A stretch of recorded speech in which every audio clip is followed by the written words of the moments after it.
Good morning, everyone. This is Financial Literacy 101. And this morning, we'll be talking about those important things that you need to teach your kids in order for them to survive in this particular country. So we're not going to waste a lot of time here. We're going to get right into the topics. So with that being said,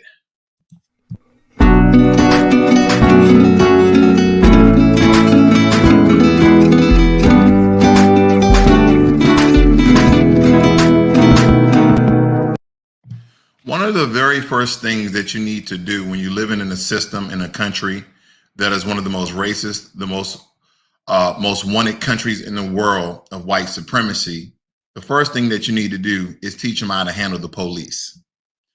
Not only do you need to teach them how to handle the police, but you need to teach them how to comply with the police. See, there's a certain resistance when you have a lot of friction within your environment, within your neighborhood, and where the people who are wearing uniforms on the side of their vehicles, on the side of their squad cars, on the side of their shops says protect and serve.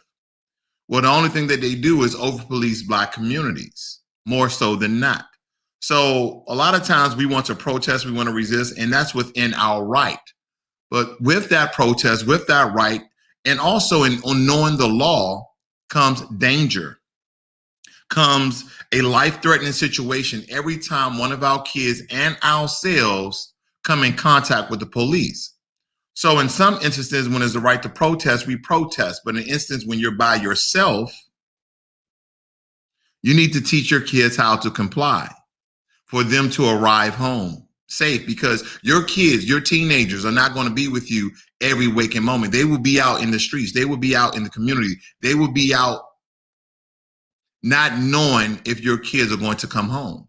So the first thing you have to teach your kids is, one, the law, then two, how to comply. And understand that this is a very fickle animal. This is very difficult to convey to your kids, that even though you are protected under the law, that the law officers who are, essentially in front of you to protect the law don't abide by the law. If you get my meaning that even though the police are not above the law, just because of the color of your skin, you will be violated. And that more times than not, that these police officers, these peace officers, the law enforcement officers will get away with impunity. But we still have to teach our kids to be respectful and to comply with a lot of these race soldiers. I know this is very unfortunate, and it really grinds my gears. It really chaps my ass to even say it. But in order for our kids to come home safely so we can see them, we have to teach them, one, the law, and two, to comply with the law.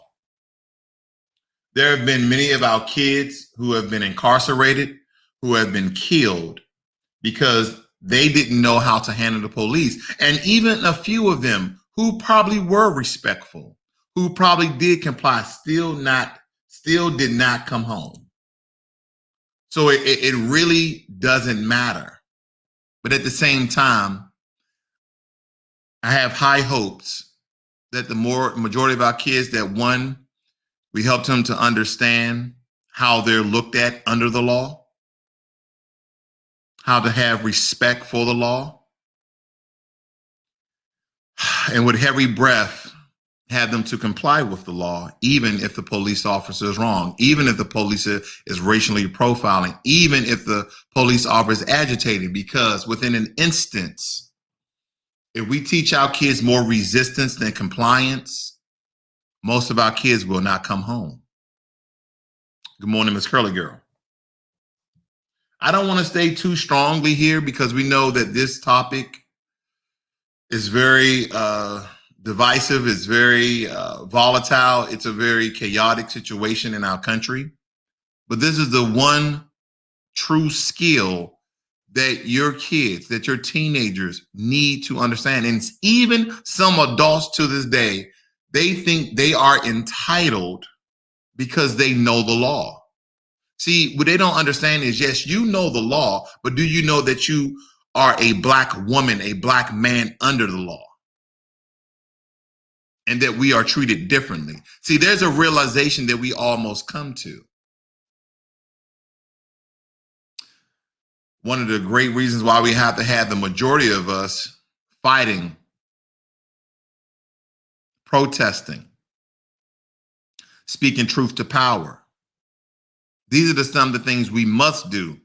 And some of us turn a blind eye to it and wonder why the black community is still under siege from the race soldiers. Secondly, one of the most important things in the black community is reading, comprehension, literacy. Education is one of the hallmarks of the black community because for such a long time, stemming from slavery, it was unlawful to teach a slave how to read and write.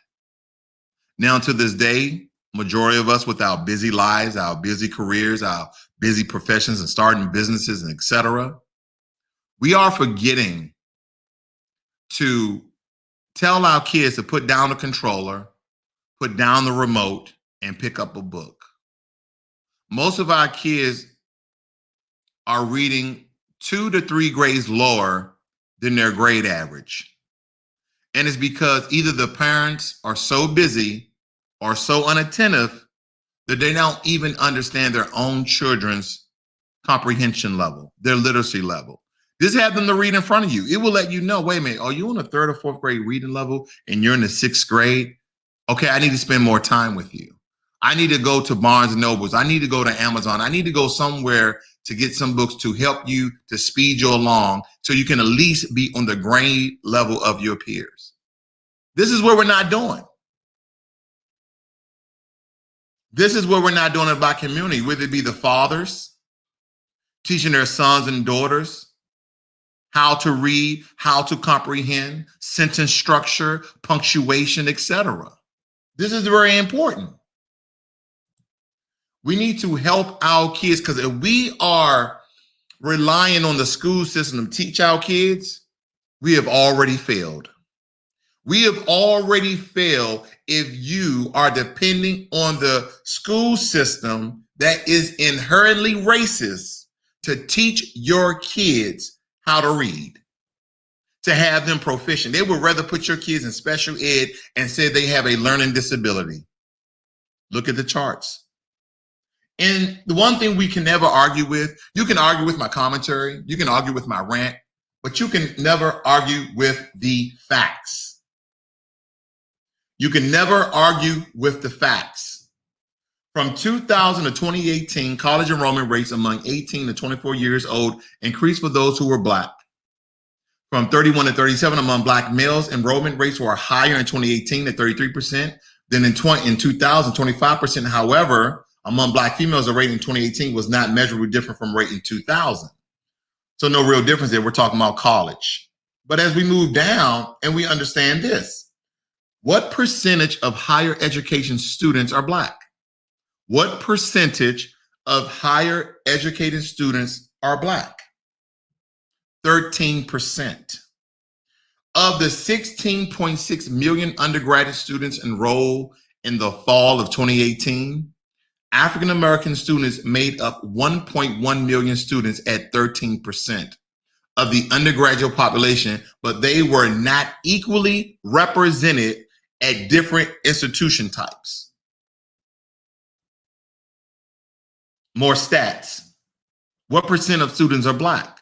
Ethnic distribution of public schools 2019-2020. So this is the most recent. This is as of last year. So when I'm looking at the ethnicity, I'm looking at the number of students and percentages.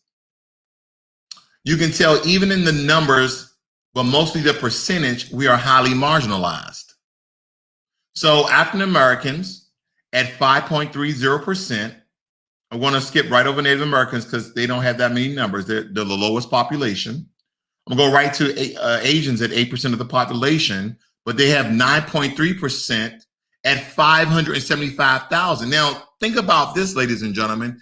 African Americans in this country are around 13.4% of the population. Asian Americans are 8% of the population. They're probably even a little lower than that, but let's just go with 8%. They're still at a higher rate of the number of students going off to college and graduating at 9.30. Education is very important, ladies and gentlemen. Education is very, very important, and we need to understand this. Because here in Texas, and the reason why I spoke about how this country and even the school system is inherently racist is because now in Texas, I don't know if you guys saw this, they passed the law. They passed the bill. Texas House passes bill targeting critical race theory over objections from education, civics, and business groups. What does that mean? Let's scroll down. And I'm starting off right here.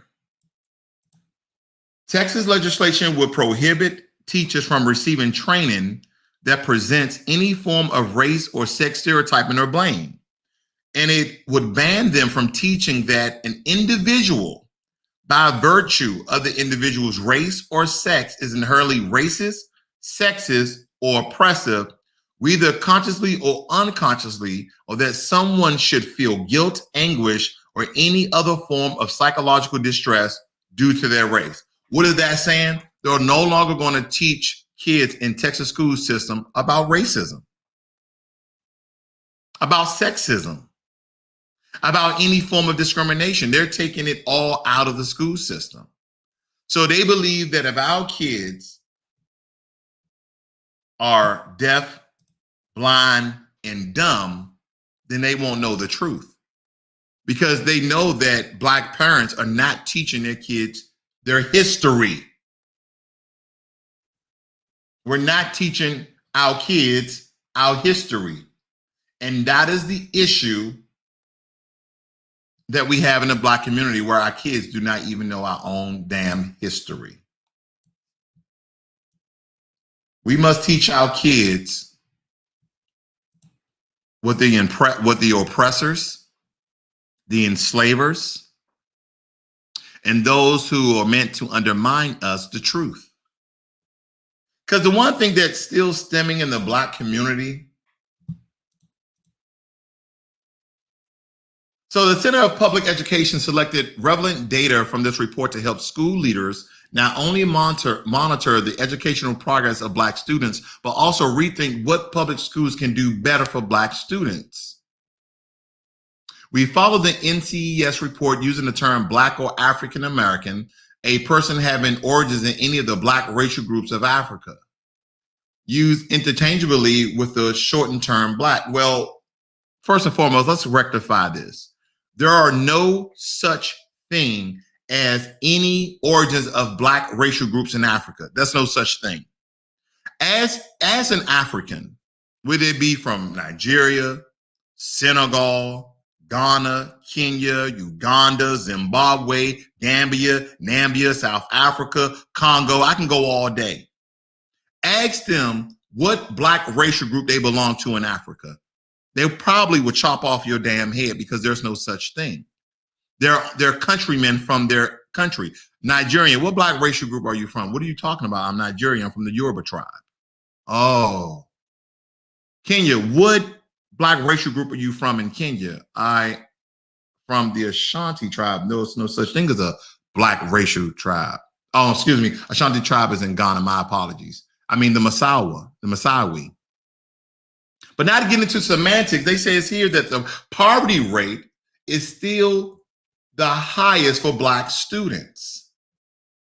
In 2018, nearly 1/3 of Black students lived in poverty at 32%, compared with 10% of white students and families living in poverty. The percentage of Black students who lived in households where the highest level of education attained by either parent was a bachelor's or higher degree was 27%, compared with a whopping 69% of Asian students and 53% of white students.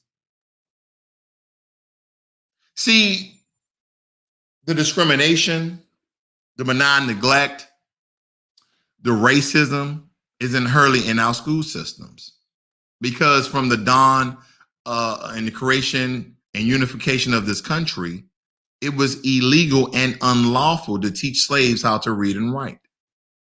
And if you don't believe that this is transcended down from the ages, then I will call you the fool. I'm not trying to candy coat this. And one of the first things that you need to teach our kids when it comes to education is their history. You need to teach them our history.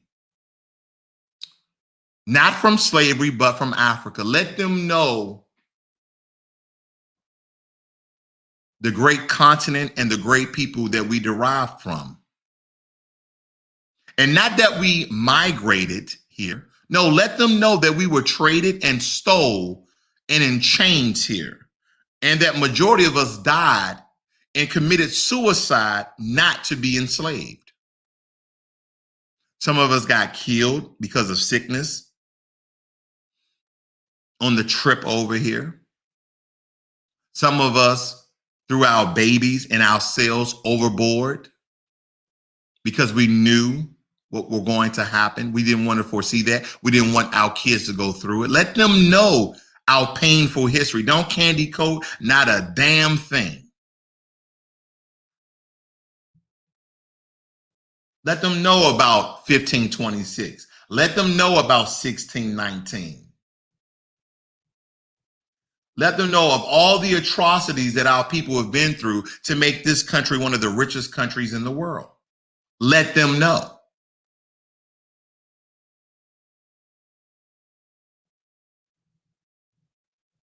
If you don't teach your kids their history, then you're doing them a great injustice. Let them know about the Fugitive Slave Act. Also, let them know how some of us was fighting back oppression, was fighting back our enslavers, was fighting back our torturers. Let them know.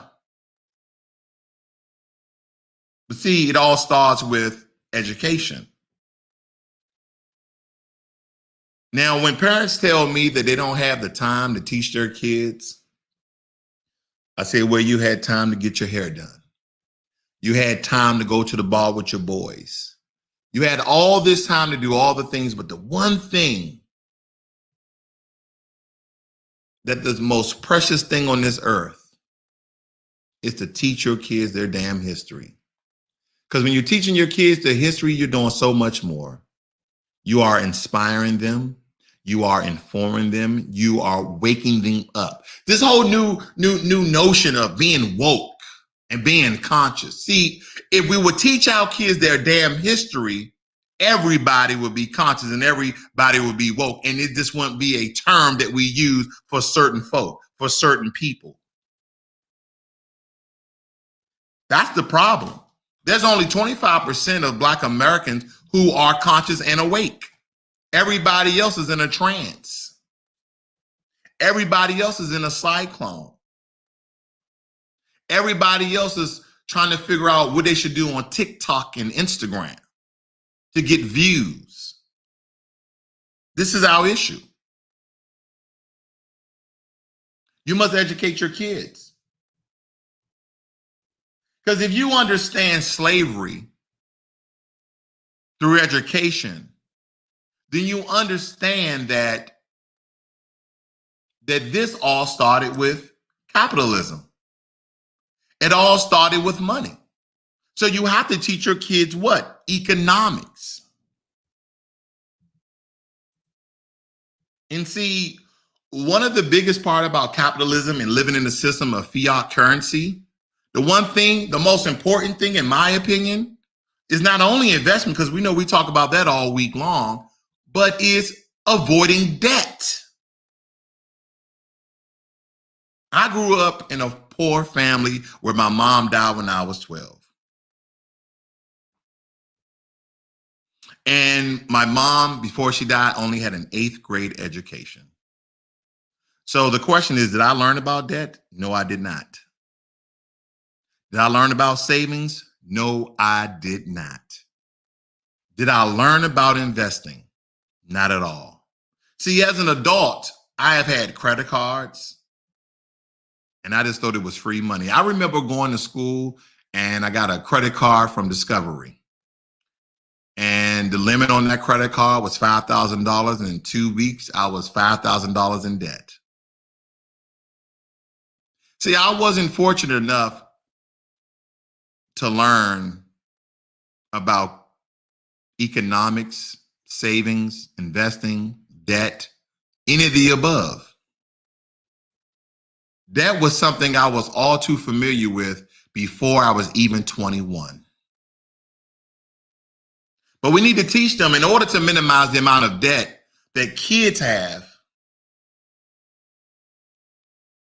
The one thing that as parents you can do, if you want to send your kids off to college, trade school, or for certifications, is to give them a 529 college plan, a savings plan. Because what research has found that 85% of Black bachelor's degree students will carry student loan debt compared to 69% of white bachelor's degree students. 85% of our kids will be in debt and be paying it for majority of their natural life. So we have to help our kids to get out of debt. We have to help our kids avoid debt. And the first and foremost thing you can do is show them your debt. Show them the issues and problems that you have had with your debt. And this is why I've been teaching and preaching on this particular program for such a long time. One of the first things that you can do to avoid yourself getting in debt, as well as your kids getting in debt, is teach them how to create, make, and use a budget. See, in my family, I never saw anyone that had an actual budget that was written down line by line. Incoming income, outgoing expenses. Incoming income, outgoing expenses. I never saw it. I never knew what a budget was. I was always told, well, in order for you to get money, you got to go out there and work, and then you got to save some of it. See, that's easy to tell your kids, hey, go and get a job and then save some of your money. Why am I saving, Mom? Why am I saving, Dad? Why? They gave me a credit card. Why can't I use it and go buy the Balenciaga shoes? Why can't I? These things have to be taught. If you're depending on the school system to teach your kids economics, then I must say again, you are the fool. They won't teach your kids economics. They barely teach your kids mathematics, whereas though they can actually help you. Because more times than not, when I have teach kids the multiplication table, they didn't learn it in school, they learned it at home. And even you're not the smartest, the most intelligent, the most disciplined parents, the best thing you can go out and do and buy them a book to help them teach themselves. And just check up on them every now and again. But the amount of time that you put in with your kids, it will show years later. Oh, it will show because your kids are a direct deflection of you. Your kids are a mirror image of you. The way you talk, the way you walk, the way you act, what you do with your money, your kids will emulate, stimulate, and mirror your exact actions. So if you're bad with your money, don't be surprised if your kids are bad with their money. If you broke all the time, don't be surprised when your kids become grown outside of the house that they're broke as well. Good morning, Lakeisha C, as well as D Nice. Do not be surprised because your kids are watching your every move. So whatever bad habits you have with money, window shopping, splurge spending, guess who's with you half the time? Your kids. You guys are going to the little mini malls and shops and you see something in the window and you pop in, ooh, let me go to the clearance rack, let me go to the sales rack. You're teaching your kids how to handle with their money. Even though you don't need those items, you're going to buy it because you want it. But you're pushing yourself further in debt. And all the while, guess what your kids are doing? Mom, can I have that? Dad, can you buy me that? And all the while you're teaching and they're learning from your bad habits. You ever heard that terminology that your eyes are the portals to your soul? Because when your kids are listening and seeing what you're doing, they're learning. Some of your kids are an exact replica of you. They walk the same way, they talk the same way. So everything you know about money, your kids would inherently know from you. And one of the most important things, other than avoiding debt, you have to teach your kids how to save and invest. Not just teach them how to do it, but why they're doing it. Teach them why. I don't want to go into vivid detail about that because you guys already know why you are saving and investing. Now, here's the question. Who really wants to work until they're 65? Who? Now, some of you may have terrific, wonderful, awesome careers. Whether you're an entrepreneur or work for a great organization, you could probably do that job till the day you die. But majority of the population, ladies and gentlemen, do not want to work for somebody, and they sure don't want to work at all. If you could just stay at home and travel and eat good food, take care of your house and your kids, and majority of us wouldn't be doing nothing. Now, don't get me wrong. It's always good to have a job. It's always good to have something you can do because as we can tell, and I'm not trying to really bang on the Native American community because they're getting their reparations, but we can just look at the Native American community where they're getting stipends each and every month, living on their own sovereign land, really not have to work. We can see how their communities are and how the people are responding to not having jobs, to not having to work. We can tell how the communities are. I'll just say that. But you must teach your kids how to save and invest. You must teach your kids about all the different investment plans because the school system will not teach them. Because when your kids go off to college, if they're not into economics or finance or accounting, they won't understand money still. You go to college, they're going to just teach them algebra, trigonometry, geometry. I mean, they're not teaching them the basic forms of avoiding debt, creating a budget, saving and investing. And the one thing that all of you must do when it comes to finance, when it comes to economics, is have them to understand their credit score and why their credit score is very imperative to be high. It's very imperative for them to understand the breakdown, the 5 sectors of a credit score. This is very important. If you're not teaching your kids economics, some form or fashion, then you're doing them a great injustice. You're doing them a great injustice.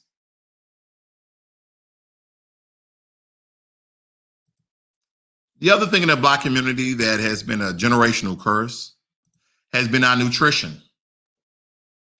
And it starts in childhood because a lot of Black Americans, whether we like it or not, we are obese. We are fat. We are overweight. Me too. Me too. I am about 55 pounds overweight. When people tell me, oh, no, man, you look real muscular, man, I'm overweight. That's the truth of the matter. What am I doing?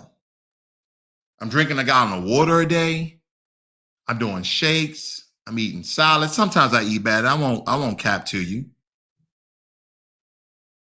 But it all starts in our childhood. Have you noticed our kids don't like healthy foods? That's because our parents or you guys are so damn busy. The only thing you're doing is making them box hamburger helper, box macaroni and cheese, box potatoes, can this, can that. And so when you give them a salad of fresh tomatoes and onions and spinach and kale, this, that, and the other, oh, that's nasty. You give them broccoli and carrots, oh, that's nasty. Then if they don't eat it, guess what we do as parents? Guess what we do as Black parents? We smother cheese and cream sauce all over it, knowing damn well a majority of Black Americans are lactose intolerant. 70-some percent of Black Americans are lactose intolerant. And we don't even know this. See, it really occurs when you start getting into your late 20s, going into your 30s and 40s, where you start having diarrhea, runny bowels, etc. We need to teach our kids nutrition. Instead of eating candy, we need to feed them fruits. We need to teach them about fiber, about seeds. We need to teach them about all these things that are not just food, but it's medicine.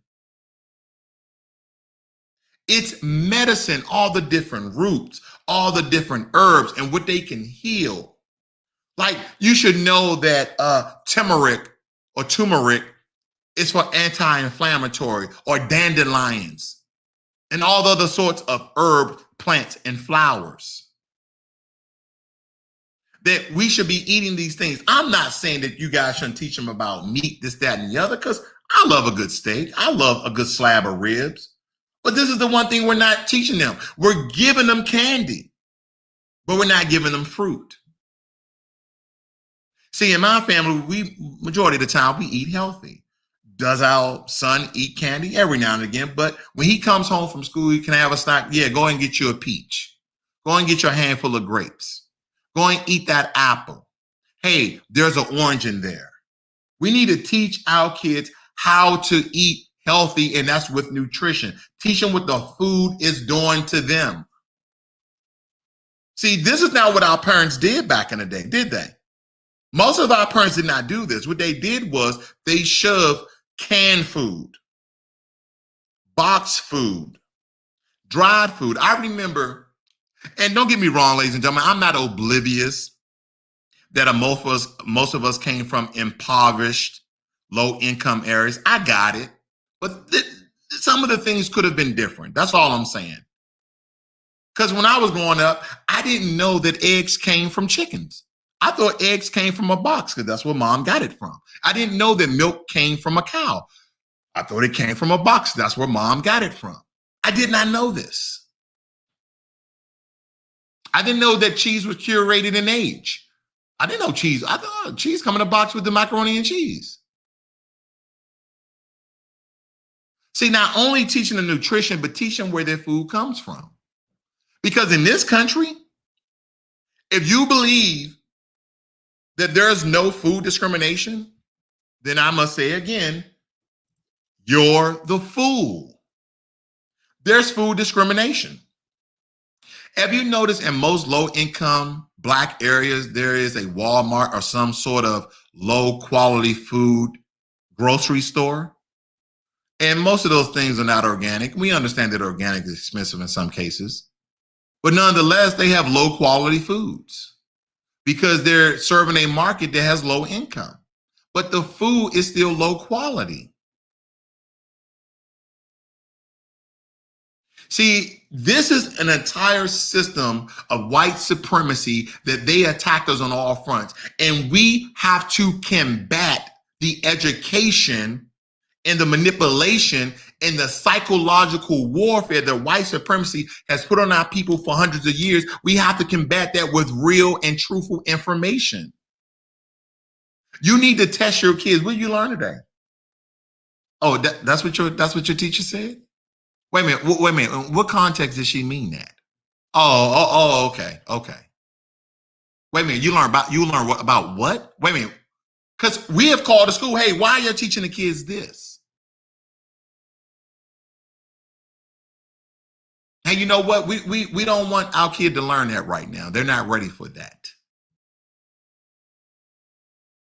And then going back to education for a small moment here, this Nigerian Michigan who's running, a guy from trying to run for governor in Michigan, he was talking about eradicating Black history from Michigan, that the month should be American history. See, this is the foolishness that we go through, that we have people who skin in and try to blend in and then undermine us in teaching our kids about American history. From the day these damn kids were born, they was learning about American history.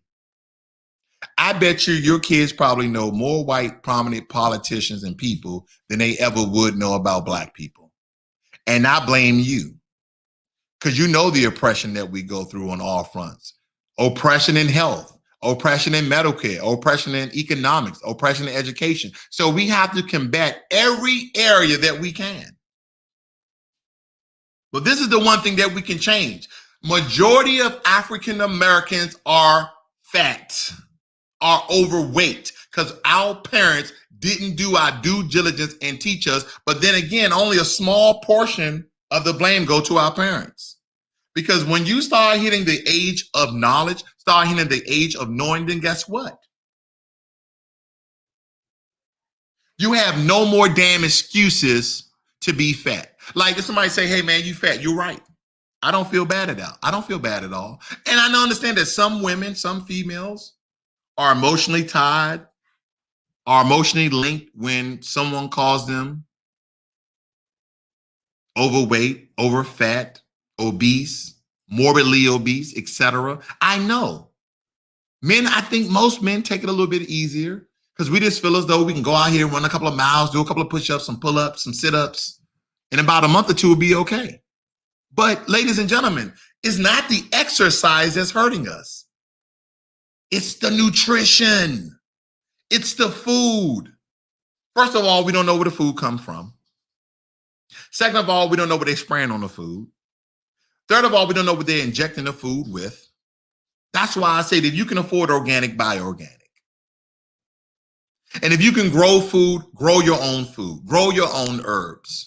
Grow your own veggies and teach your damn kids nutrition. Tell them to put down the candy and pick up a fruit. That is what we need to teach our kids, nutrition. And guess whose job this is? Gentlemen, it's not the ladies' job. Ladies, it's not the gentleman's job. It's the family's job, both men and women in the household. That's whose job it is. It's both of your jobs equally. The most important thing out of all of these topics we covered today, that you need to teach your kids how to love. You have to teach your kids how to love, how to have self-respect, how to be kind, how to be courteous, how to be polite, how to have self-dignity. See, you can't allow social media, you can't allow society, you can't allow other people to teach your kids love. Men, you have to teach your daughters how men should treat them. Ladies, you should treat your sons how women should treat them. And then, in retrospect, women, you need to teach your daughters how they should be treated by men. And men, you need to teach your sons how they should be treated by women. This is the job of the parents. You are growing a little you. You are growing a mini me. That's what you're growing. Men, if you have a son, mini me. Women, if you have a daughter, mini me. And in some cases, unfortunately, women, a lot of Black women are single moms, so they're raising men and women. You have to teach them about sexuality. You have to teach them about homosexuality. This whole notion that we are born gay, I disagree with, because there's no scientific or medical evidence that support those claims. Now, you are what you are. You choose to be what you are. That's fine. That's a choice. Your sexual orientation, your sexual preference is your choice. But ladies and gentlemen in the Black community, I'm telling you to teach your kids sexuality, to teach your kids about homosexuality and what it's doing to our race. Have you noticed that majority of homosexuals on TV are Black? Have you noticed the majority of men who are wearing dresses on TV are black. Again, we don't believe that this is one of the attacks of white supremacy on our race. We just think that this is a sort of movement that everybody is now coming out of the closet. We have to teach our kids about love, about black love, about loving themselves, about loving each and one of us, because women are blaming the men. Men are blaming the women. Well, the women are the aggressive and the women are got dicks and women got this and women are argumentative and going back and forth. And the women are like, oh, he's abusive and he's this and he's a deadbeat, he's that and this. This is stemming from our childhood. These are the things that we should be teaching our kids, because our kids are now you. See, all those issues you had in past relationships, all the drama, all the hurt, all the emotional distress, you learned when you was a child. And that guy that treated you wrong, that guy that cheated on you, that guy that beat you up, that guy that called you outside your name, he learned that in his childhood. He learned that from his non-existent father or his present father. Or he learned that from his mom's boyfriend. That is where he learned that behavior. These are the generational curse that keeps affecting our people over and over and over and over again. And it has to stop. We have to essentially, in these areas of operations, we have to stop it. We have to execute it. We have to eliminate it. We have to eradicate this from our community. And it starts with us. It starts with a generation, that young boy, that young lady, that young girl you have in your household right now. They're 5, 6, 7, 8, 9, 10, and so on and so forth. You have to teach them how to love right now, how to develop self-respect, self-dignity, teach them how the world works, teach them about different things in life, how to handle situations in life with politeness and kindness and courtesy. These things have been absent from the Black community for the about past 20 or 30 years. And it's time out for excuses. Our men are acting like women and our women are acting like men. Our young men are putting on dresses and our women are putting on boxing gloves, figuratively speaking.